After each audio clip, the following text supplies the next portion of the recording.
وہ قومیں جدھر قانون کی حکمرانی ہوتی ہے، رول آف لا ہوتا ہے، جدھر انصاف ہوتا ہے، وہ کیوں زیادہ خوشحال ہوتی ہیں، اور وہ قومیں جدھر جنگل کا قانون ہوتا ہے، جدھر طاقت کی حکمرانی ہوتی ہے، وہ کیوں پیچھے رہ جاتی ہیں؟ میں صرف آپ کو مثال دینا چاہتا ہوں، ڈنمارک اور پاکستان۔ ڈنمارک اس وقت وہ ملک ہے جو 140 ملکوں کے اندر جدھر رول آف لا انڈیکس کے اندر ڈنمارک نمبر 1 ہے۔ پاکستان 129 پہ ہے۔ 140 ملکوں میں پاکستان کا نمبر رول آف لا پہ 129 ہے، اور ڈنمارک کا 1 نمبر پہ سب سے آگے۔ کرپشن انڈیکس کہ جدھر جدھر رول آف لا ہے وہاں سب سے کم کرپشن ہے، جس پہ پھر ڈنمارک 180 ملکوں میں نمبر 1 ہے، یعنی سب سے کم کرپشن 180 ملکوں میں ڈنمارک میں ہے، کیونکہ وہاں انصاف ہے۔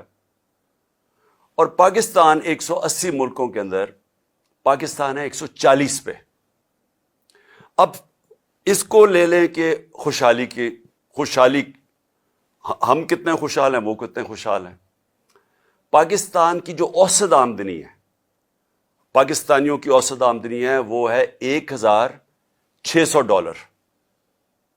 ڈنمارک کی اوسط آمدنی ہے $66,600۔ ہم ہیں $1,600 پہ، وہ $66,600 پہ۔ تو جو جس ملک میں انصاف ہوتا ہے وہ خوشحال ہوتے ہیں۔ وہاں کے لوگوں کو ملک سے باہر نوکریاں ڈھونڈنے نہیں جانا پڑتا، وہ بیچارے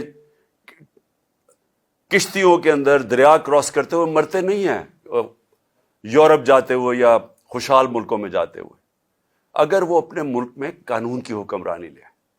میں اس لیے کہہ رہا ہوں کہ پاکستان میں جو اس وقت سب سے بڑا اس وقت اٹیک ہے وہ ہمارے رول آف لا کے اوپر ہے، ہماری آئین پہ ہے، ہماری قانون کی حکمرانی پہ ہے۔